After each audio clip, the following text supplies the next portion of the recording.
Hola a todos, estamos aquí con Charles Montgomery, el autor de Happy City, de este gran libro.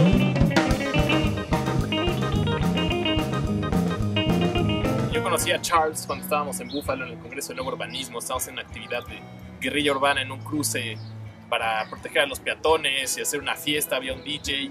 Y ahí fue donde conocí a Charles y me firmó mi libro, me lo dedicó. Y bueno, este libro en resumen, yo lo he resumido como una propuesta de un desarrollo urbano orientado a la segregación de oxitocina en nuestra ciudad. La oxitocina es una hormona que menciona mucho Charles en el libro, que es la hormona que segregamos cuando nos abrazan alguien que queremos y somos felices. Entonces la propuesta es construir una ciudad que nos abrace, una ciudad que nos apapache para ser más felices. Y bueno, ahí va mi primera pregunta. Yo predico la revolución peatonal y tú, Charles, predicas la revolución de la ciudad feliz, la revolución de Happy City. Es una misma batalla, la revolución peatonal y la revolución de Happy City. Seguro que sí, pero no tenemos que abrazar todos en las calles, no tenemos que hacer eso, porque cada momento hacemos un momento, un sentido de confianza en otras personas, puede producir oxitocina. Entonces, construir una ciudad para que todos confiemos en todos, ¿no? Es la propuesta.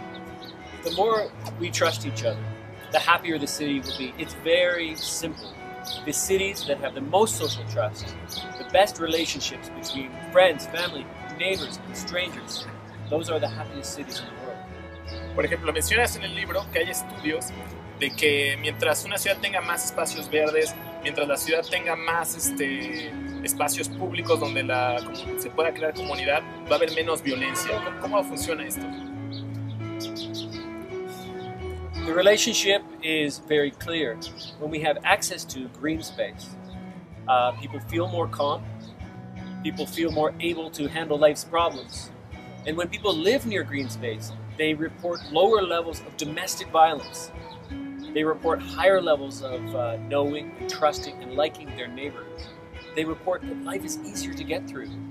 It's such an easy thing to do, to bring more green space into our cities. It's our natural habitat. Excelente. Y volviendo al tema peatonal, mencionas un estudio de la Universidad de Zúrich que dice que mientras más manejemos, más infelices vamos a ser. Pero hay otros estudios que dicen mientras más caminemos y más pedaleemos en bicicleta, más felices somos. Entonces, ¿cómo construir una ciudad donde la gente camine más y pedalee más las calles? It's very simple. The relationship is clear. A long commute in a car is terrible for social trust, terrible for relationships, terrible for happiness. And you're right that the more we walk, the more we bike around our cities, the happier we'll be. How do we produce that city?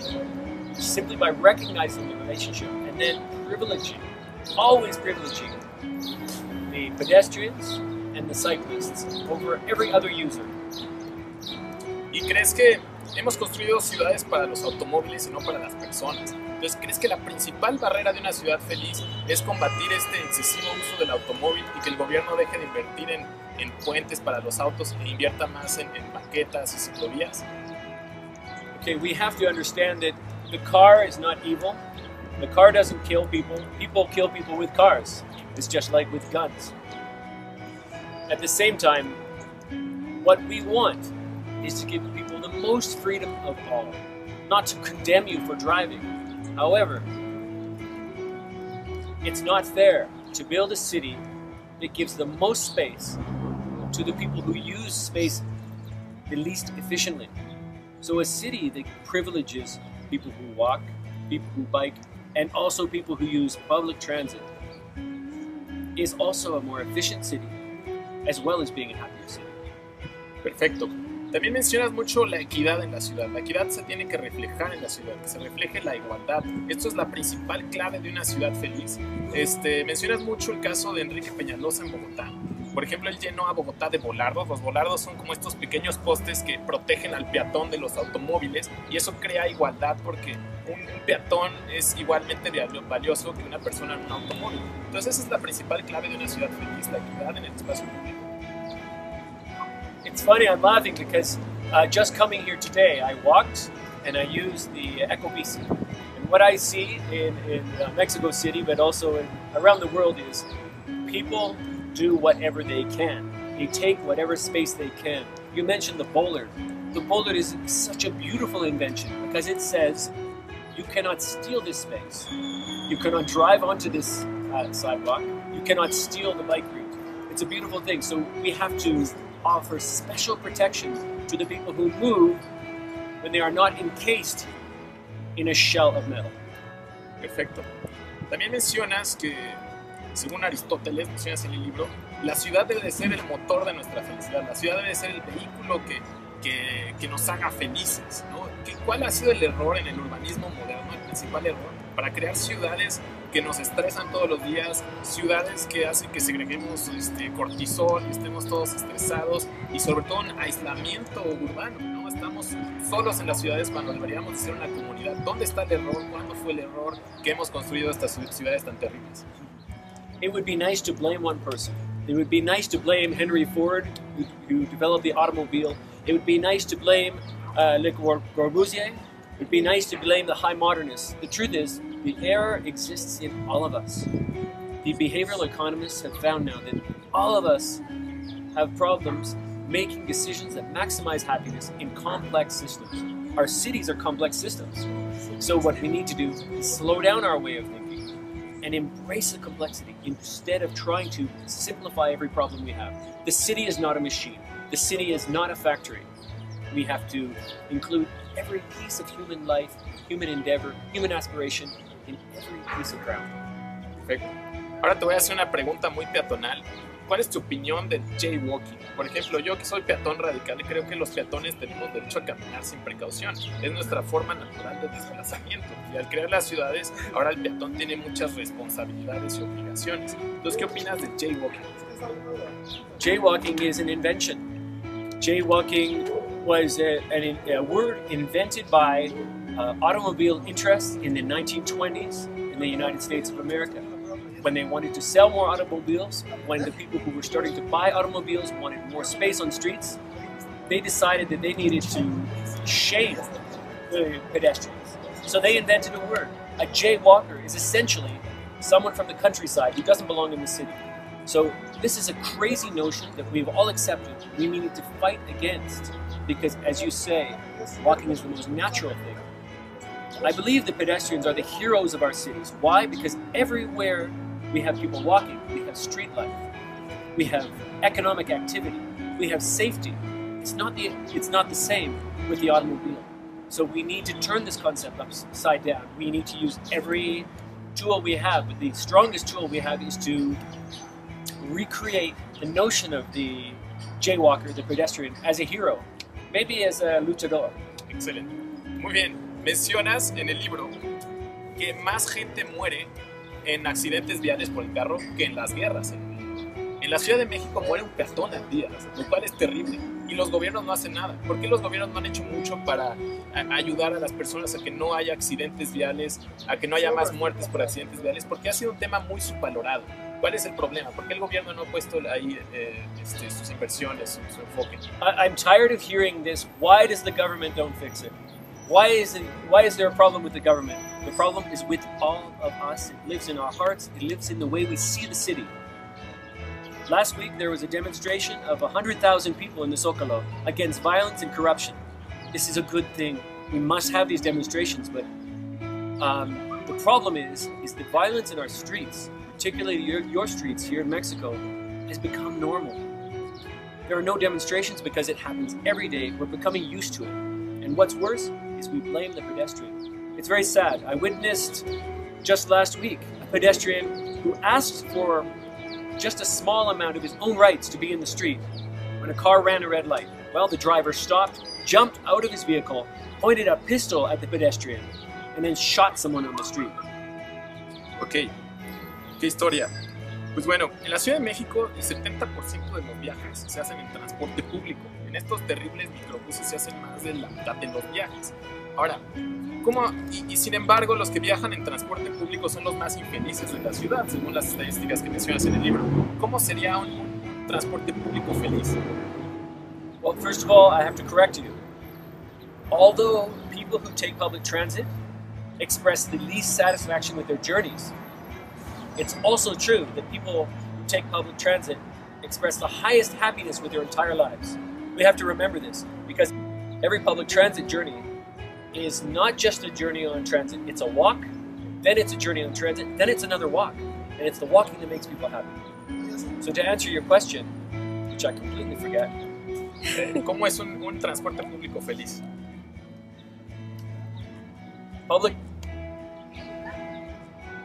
A public transit journey that is happy is one where the commuter feels in control of his journey, where he feels great certainty that he will arrive on time, that he's not scared that the system will be broken, is one where the commuter feels her own personal space is not violated. In other words, it's a journey where the transit commuter feels just as much status and just as much ease of movement, sense of freedom as a driver. In fact, to make happy transit journeys, we need to take some of the space back from cars and give it to the transit users, who, like pedestrians, are the heroes of the city. They make the city function, they make the city flow. Bien.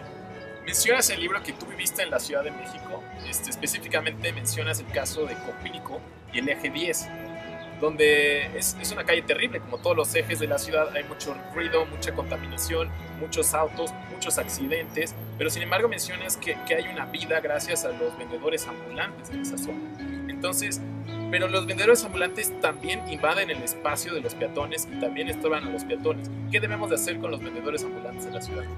Here we have again a question of scarcity of space, and too often this discussion comes down to, we only have so much sidewalk. Why don't we get these pinches ambulantes off the sidewalk? There's no room. Well, all you have to do is go 2 or 3 meters one way, and you see Mexico City has an abundance of space for them. It's so much space, but that space is now currently used by cars. So yes, the ambulant vendors need to leave more room on the sidewalk. But yes, their work is an essential part of your economy here. So they need more official space. That means widening the sidewalk and also taking one lane of your road to give to the ambulant vendors. You have so much space here, you're just giving it to the wrong, least efficient use. Perfecto. Ahora, otra polémica en la Ciudad de México han sido los parquímetros. Los parquímetros han ayudado a reducir el uso del automóvil en la ciudad, lo cual nos hace una ciudad más feliz. Pero muchos vecinos no quieren que tengamos los parquímetros porque tendrían que pagar cuando se estacionan, pero no entienden que la calle no es de los vecinos, sino es de todos. Entonces, ¿qué le dirías a estos vecinos que están en contra de los parquímetros en la ciudad? It's a funny thing.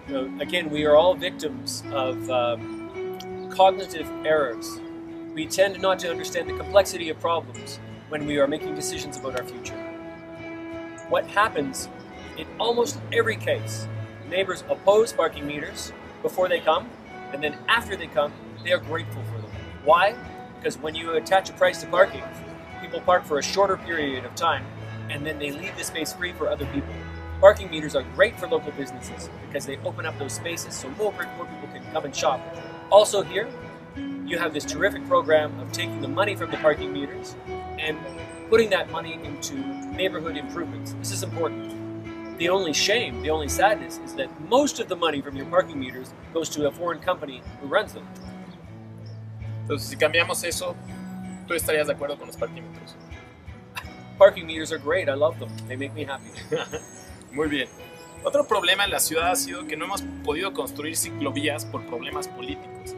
Por ejemplo, hay una calle que se llama División del Norte y muchos comerciantes se oponen a la ciclovía y el gobierno les hizo caso a ellos en lugar de promover el ciclismo en la ciudad y que más gente ande en bicicleta. También el gobierno va a expandir el sistema ecobici.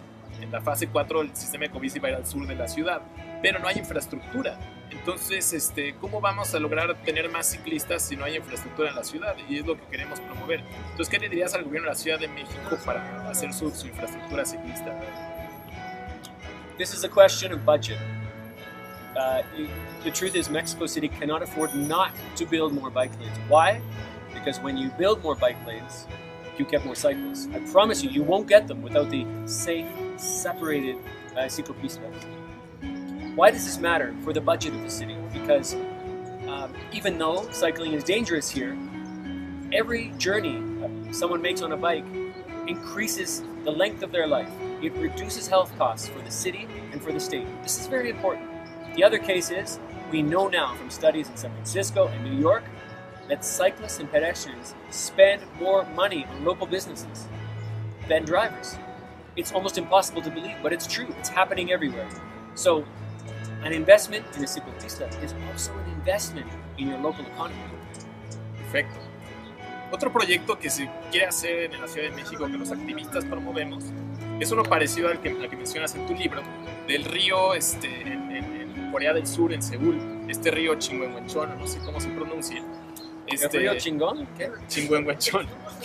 Algo así, no sé, es coreano. Entonces, en México tenemos el viaducto y abajo es un río vivo. Y el gobierno ahora va a querer construir un segundo piso para los autos para que lleguen al nuevo aeropuerto. Cuando en Corea del Sur destruyeron el segundo piso, abrieron el río y ahora el alcalde de esa ciudad es presidente de Corea del Sur, de Corea. Entonces, ¿qué le dirías al gobierno si es un buen proyecto, mal proyecto? ¿Debemos de abrir ese río? The funny thing about roads and highways and your segundo pisos, there's a concept in mobility called if you build it, they will come. If you build more capacity for cars, you will get more cars and you'll be left with the same congestion. What they learned in Korea is the opposite is also true. It's almost like magic. When they took down their segundo piso, they took down their freeway, all of a sudden, cars disappeared. They gave people other options. There was great transit, great mobility options. But this happens everywhere. Everywhere around the world now, cities are taking down their freeways. And we look to Mexico City and wonder why we have left you back in the 1960s. Why haven't you learned what we're all learning? We're waiting for you to catch up. You can have, yes, you can have a beautiful river. You can have more spaces, more green spaces in your city. At the same time as you have freedom and mobility for all. But you need to learn the lesson. You won't get it by building car infrastructure. We're waiting for you to learn. Muy bien. Ahora, para ir concluyendo, en tu libro vas, cada vez que empieza un capítulo, citas grandes frases, y una de ellas es de mi grupo favorito, Arcade Fire. Y su álbum The Suburbs, que es una crítica al urbanismo moderno. So I don't think Arcade Fire is making an intellectual criticism of any kind of urbanism. Like artists, what they're doing is reflecting so sadly on their past. These are people from my generation who grew up in the suburbs, in a place where especially the young felt no sense of connection, felt no sense of hope. And there's a lyric from one of their songs, a notion that the dead shopping malls rise like mountains beyond mountains, something they can never overcome, never achieve. But of course, Arcade Fire, they did achieve a different kind of life. They all moved to the city. They moved to Montreal, a place which is connected, which is social, which is also full of compassion and care for fellow citizens, partly because it's connected and social. So there's hope for the suburbs. Excelente. Otra pregunta, ya para ir concluyendo. ¿Quién tiene derecho a darle forma a la ciudad? Explicas estos conceptos de citadino y aldeano, citadin y villager. ¿Quiénes son y por qué todos debemos de tener derecho de construir la ciudad para crear una comunidad en ella? In my journeys around cities all over the world, I was looking for the heroes who were changing and fixing cities. And while I began my journey looking at mayors who changed cities, I realized the great heroes of our cities are people who stopped waiting for governments to change their cities and just began themselves. And where do they begin? Well, they begin where we all begin our days. They begin in their own neighborhoods, in their own barrios, deciding, I own this place. I get to decide what happens here. And these people realize just how powerful they can be when they work with their neighbors to create a better place. We can all have it. Sí, mencionas una historia de alguien que vino de Portland al sur de México y se fue a una comunidad que se llama Naja. Y ahí se dio cuenta que la comunidad realmente platicaban entre ellos cuando en las ciudades modernas estamos aislados. Entonces él regresó a Portland y empezó a crear comunidad en su propio barrio. Pero sin embargo en las ciudades modernas mexicanas también hemos estado aislados. O sea, ¿qué nos recomiendas para empezar a crear esta comunidad? ¿Cuál comunidad? Entre los vecinos, cómo empezar, cómo empezar a resolver los problemas de nuestro propio barrio. One way to begin is by taking the example from Portland. What they did was they looked at the space they had. They had no public space. They had no zócalo. They had no gathering space. They looked at the space they had, and that was their intersection. And they just decided to claim it. This is our space. We'll make something of it. They created their own piazza. Well, we can all make piazzas on our streets. We can all begin there. We can all invent our own separated bike lanes if we want. We can all challenge the law, make changes, and when the government comes to tell us what we're doing is wrong, we'll do it again, and we'll do it again, until finally they realize there is no other way. Perfecto. Otra pregunta es, en el urbanismo moderno, ustedes en Estados Unidos, y tú que vienes de Vancouver, tienen suburbios alejados de los centros de las ciudades. Y en México tenemos también estos pequeños suburbios, pero es para la gente de clase baja, para gente que necesita casas de interés social y que están aisladas de la ciudad, que necesitan pasar mucho tiempo en sus trayectos a su trabajo, y es algo muy doloroso. O sea, esto tiene que cambiar. Debemos de dejar de construir afuera de la ciudad y empezar a hacer ciudades más compactas y conectadas, densas. ¿Cuál sería la clave en este aspecto?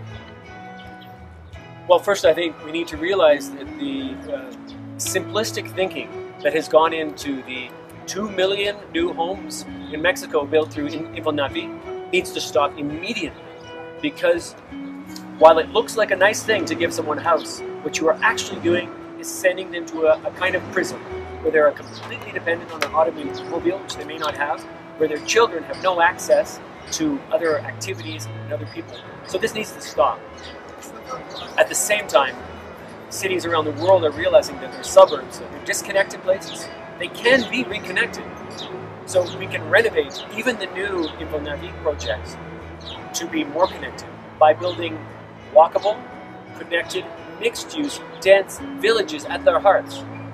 And those can support transit to connect them with the rest of the city. The work needs to begin immediately. Excelente. Bueno, ya la última pregunta para concluir. ¿Cuál es la importancia de los activistas urbanos? Por ejemplo, en México tenemos a la Bicired, que son activistas del ciclismo urbano por todo el país, en más de 20 ciudades del país. También tenemos a la Liga Peatonal, que son activistas peatonales en varias ciudades del país. ¿Cuál es la importancia de ellos? Ellos lograrán algún día cambiar la ciudad, como pasó en Nueva York. El caso de Nueva York, que en la administración de Bloomberg llegó Janet Sadikan y de repente todos los activistas estaban en el gobierno y lograron cambiar la ciudad de Nueva York. Entonces, ¿qué mensaje tienes a nosotros los activistas urbanos en México para poder lograr cambiar nuestras ciudades? Two messages, really.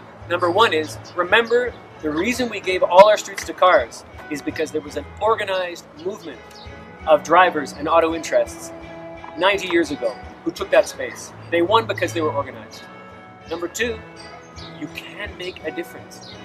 When I hear about the changes in New York City, everybody gives credit to Mayor Bloomberg. In fact, the changes began when the activists got together. They created alliances with other people of common interest. Activists, people in media, rich people, developers, and together they worked to make a change. And it worked, as you say. Eventually, they threw out the old transportation commissioner, and Janet Sadikan, one of the activists, was brought in as commissioner. So, the truth is, we can make a change. What advice do I have for you activists is make friends. It's essential that you work together and make alliances with other people who share common interests. And those other people may be different from you in many ways. Some of them should be very rich. Some of them should be planners. Some of them should be politicians. Many of them should be regular people from the barrios. You have to work at all levels, but make friends. Excelente, pues es todo. Muchas gracias, Charles, por la entrevista. Si pueden conseguir el libro, es un excelente libro. Este libro se tendría que traducir al español y lo deberían de leer todos los jefes de gobierno de las ciudades mexicanas. La verdad para mí fue como una terapia psicológica el libro, porque me da esperanza de que otra ciudad es posible, ¿no? Siguiendo las propuestas. Y bueno, Charles, ¿algo más que quieras decir? Yo quiero un abrazo. Lucha libre por tu derecho a caminar. Ahora. Bien. Es todo. Excelente, gracias, Charles. Listo.